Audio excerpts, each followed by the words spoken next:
toddobaadkii hore waxaan ka hadalay oo aan cashar yar ka soo sameeyay habka sameynta barnaamijyada. dad badan ayaa malaha fahmi waayay oo u baahday in sharaxaad badan laga bixiyo, marka email badan oo yimid darteed waxaan jeclahay inaan toddobaadkan aan faahfaahin ka bixiyo casharkii aan toddobaadkii hore soo baahiyay. sameynta barnaamijyada ama production programs ama warbixinada wanaagsan habka loo sameynayo.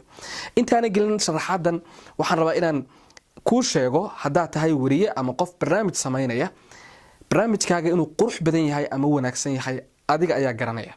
sidaas darteed naqshadeynta barnaamijkaaga waa hawl adiga ku taala. waxaana naqshadeyntu ay ka dhacdaa inta aadan fiilka tagin ama aadan xarunta tagin.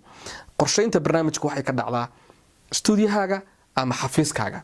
maxaa yeelay marka aad xarunta tagtid meesha wax laga qabanayo, shaqada laga qabanayo, kuma yaalo option ah inaad qurux raadisid, laakiin wixii ku qorsheysnaa un baa la sameeyaa. shaqooyinkuna waa labo, midna waxa weeyaan qorsheyn iyo fulin. haddaad wax qorsheyn waxa ma fulin kartid. adigoo aan qorsheyn sameeyna fulin kama bilaabi kartid. waa sidaas oo kale barnaamijyada iyo shaqada warbaahintuna waa sidaas oo kale. haddaad doonaysid inaad cid soo wareysatid ama aad barnaamij ka soo samaysid meel, waa in marka hore uu ku qorsheysan yahay. haddaba marka sidee baa loo qorsheeyaa? 3 step baa la maraa ama 3 tallaabo oo kala ah. pre-production oo ah soo saaridda hordhaca ah, oo ah inaad marka hore aad qorsheysatid sida aad wax u sameynaysid iyo waxa uu yahay. pre-productionku marka xagee ka yimaada? fikradii baa igu soo dhacday, mowduucii baan helay, dabeetana waxaan u baahday inaan sameeyo. raadi marka aad mowduuca heshid wax kasta oo adeeg ah oo mowduucaagaasi uu ku wanaagsanaanayo. kadibna raadi cidda waxaas ku haysa.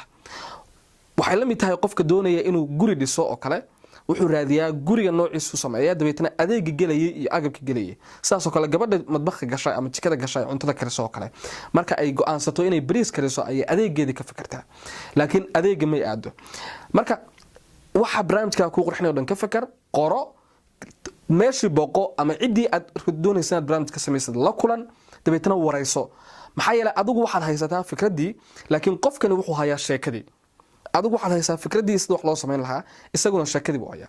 soo warayso qofka oo pre-interview la soo samee, waraysi hordhaca. markaad waraysigaas la soo yeelatid, xafiiskaaga ku soo noqo, dabeetana waxaas aad soo heshay iyo wixii ku qornaa isku qorsheyso. kadib productionku waa fiilka tag, meesha wax laga qabanaya tag, agabkii ku qornaa iyo wixii ku qorsheysnaa soo qabso. haday cod tahay, haday sawir tahay iyo haday muuqaal tahayba soo qabso. marka aad soo qabsatid kadib xarunta la kaalay oo la imo xaruntaada, dib u soo noqo, kadibna post production samee oo soo saaridii saxda ahayd samee markaas, oo isku jarjar wixii aad soo heshay oo samayso.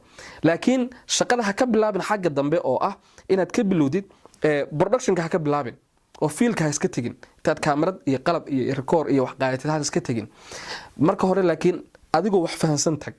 haddii aadan wax qorsheysan, waxaad qorsheysay inaad guul dareysato. maxaa yeelay wax qorshe la'aan socdo ma jirto. wax yani bilaa qorshe iska socda adduunka ma jiraan.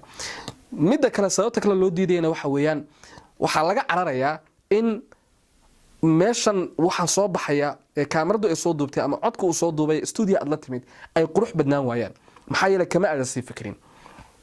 marka markastoo aad shaqo qabanaysid oo aad wax sameynaysid sii qorsheyso. sidaas oo kale waxa uu anfacaya casharkani qof kasta oo wax qora, oo wax doonaya inuu wax publish gareeyo ama wax qoro, qof kasta oo xataa wariye ahayn oo doonaya inuu program sameeyo ama sheeko sameeyo ama uu arin cover gareeyo, meel wax ka taagan uu cover gareeyo, waa sidaas oo kale.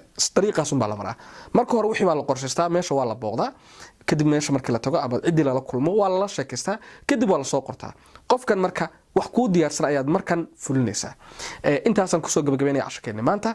aad iyo aad baad mahadsan tahay, sida wanaagsan aad u daawatay, aad baad ugu mahadsan tahay. fadlan haddii aad maanta ku cusub tahayna subscribe deh, like saar, commentina haddii aad qabtid bixi ama emailkan igu reeb wixii tala ah ama commentia ayaad haysid. aad iyo aad baad mahadsan tahay.